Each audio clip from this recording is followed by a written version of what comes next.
السلام عليكم ورحمة الله وبركاته. الحمد لله والصلاة والسلام على رسول الله وعلى آله وصحبه أجمعين الفائزين برضا الله أما بعد. ഏറെ ബഹുമാന ആദരവുകൾ നിറഞ്ഞ സത്യവിശ്വാസികളെ, സഹോദരങ്ങളെ, അള്ളാഹുവിന്റെ വലിയ അനുഗ്രഹത്താൽ പരിശുദ്ധ റമളാനിലെ രണ്ടാമത്തെ പകുതിയിലേക്ക് നാം പ്രവേശിച്ചിരിക്കുകയാണ്. ആകാശത്തിൽ ചന്ദ്രൻ പൂർണ്ണതയിലെത്തി നിൽക്കുന്ന ഈ ദിനരാത്രങ്ങളിൽ നമ്മുടെ മനസ്സുകളും വിശ്വാസം കൊണ്ട് പ്രകാശിക്കേണ്ടതുണ്ട്. അയ്യാമൻ മഅദൂദാത്ത്, എണ്ണപ്പെട്ട ദിനങ്ങൾ എന്ന് ഖുർആൻ വിശേഷിപ്പിച്ച ഈ മാസം നമ്മുടെ കൈകളിൽ നിന്ന് അതിവേഗം ഒഴിഞ്ഞു പോവുകയാണ്. പ്രിയപ്പെട്ടവരെ, നാം ഇന്ന് പള്ളിയിൽ സമാധാനത്തോടെ ഇരിക്കുമ്പോൾ ലോകത്തിന്റെ മറ്റൊരു ഭാഗത്ത് വിശുദ്ധ ഖുർആൻ ഇറങ്ങാൻ സാക്ഷിയായ അതേ മണ്ണിൽ നമ്മുടെ സഹോദരങ്ങൾ കണ്ണുനീരിലാണ്. ഫലസ്തീനിലെയും ഗസയിലെയും കുരുന്നുകൾ നോമ്പ് തുറക്കാൻ ഒരു തുള്ളി കുടിവെള്ളമില്ലാതെ അക്രമികളുടെ ബോംബ് വർഷങ്ങൾക്കിടയിൽ വിറങ്ങലിച്ചു നിൽക്കുകയാണ്. റമദാൻ 17 നാം അടുക്കുമ്പോൾ ബദറിനെ നാം ഓർക്കണം. അന്ന് 313 പേര് നേരിട്ടത് വൻ സന്നാഹങ്ങളുള്ള ശത്രുക്കളായിരുന്നു. അല്ലാഹു സുബ്ഹാനഹു വ തആല പരിശുദ്ധ ഖുർആനിലൂടെ അവരെ ആശ്വസിപ്പിച്ചത് ഇന്ന് നമുക്ക് വലിയ പാഠമാണ്. എന്താണ് അല്ലാഹു സുബ്ഹാനഹു വ തആല സൂറത്ത് ആല ഇംറാനിലെ കൂടി ആ ബദർ നാഗളങ്ങൾ അടങ്ങിയിരിക്കുന്ന ശുഹദാക്കൾക്ക് അല്ലാഹു നൽകിയ പാഠം?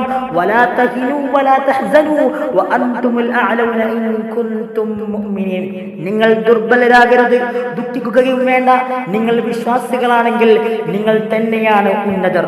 ഇന്ന് ഗസയിൽ നാം കാണുന്നത് ഈ വിശ്വാസദാർഢ്യമാണ്. എല്ലാം നഷ്ടപ്പെടുമ്പോഴും ഹസ്ബുനല്ലാഹു വ നിഅമൽ വകീൽ, അല്ലാഹു നമുക്ക് മതിയാവാനാണ് എന്ന് പറയാനുള്ള അവരുടെ കരുത്ത് നാം മാതൃകയാക്കണം. നോമ്പ് എന്നത് വെറും വിശപ്പടക്കലല്ല, മറിച്ച് അക്രമത്തിനെതിരെ പ്രതികരിക്കാനും മർദ്ദിതർക്ക് വേണ്ടി നിലകൊള്ളാനുമുള്ള ഊർജമാണ്. നബി സല്ലല്ലാഹു അലൈഹി വസല്ലം പറഞ്ഞു, വിശ്വാസികൾ ഒരൊറ്റ ശരീരം പോലെയാണ്. ശരീരത്തിന്റെ ഏതെങ്കിലും ഒരു ഭാഗത്തിന് വേദനിച്ചാൽ ശരീരം മുഴുവൻ അത് അനുഭവിക്കും. നമ്മുടെ സഹോദരങ്ങൾ അവിടെ വേദനിക്കുമ്പോൾ ഇവിടെ ആർഭാടമായി നോമ്പ് തുറക്കുന്ന നമ്മൾ അവരെ മറന്നു പോകരുത്. നമ്മുടെ പ്രാർത്ഥനകളിൽ അവർക്ക് 1-ാം സ്ഥാനം നൽകണം. അള്ളാഹുവിന്റെ സൈന്യം അജയ്യമാണ്. ബദറിൽ മലക്കുകളെ ഇറക്കി സഹായിച്ച അള്ളാഹു ഇന്നും സത്യവിശ്വാസികൾക്കൊപ്പമുണ്ട്. പ്രിയ വിശ്വാസികളെ, റമദാൻ പകുതി പിന്നിട്ടു.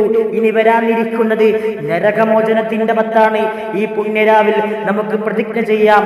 അക്രമികൾക്കെതിരെ ശബ്ദമുയർത്തുമെന്നും പീഡിതർക്കായി പ്രാർത്ഥിക്കുമെന്നും നമ്മുടെ നോമ്പും ദാനധർമ്മങ്ങളും അവർക്കൊരു ആശ്വാസമാകട്ടെ. അല്ലാഹുവേ, ഫലസ്തീനിലെയും ലോകത്തിന്റെ നാനാഭാഗങ്ങളിലെയും മർദ്ദിതരായ വിശ്വാസികൾക്ക് നീ വിജയം നൽകണമേ. അവരുടെ കണ്ണീരൊപ്പണമേ. അക്രമികളെ നീ തകർക്കണമേ. ഞങ്ങളുടെ ഈ നോവിന്റെ നീ സ്വീകരിക്കണമേ. ആമീൻ.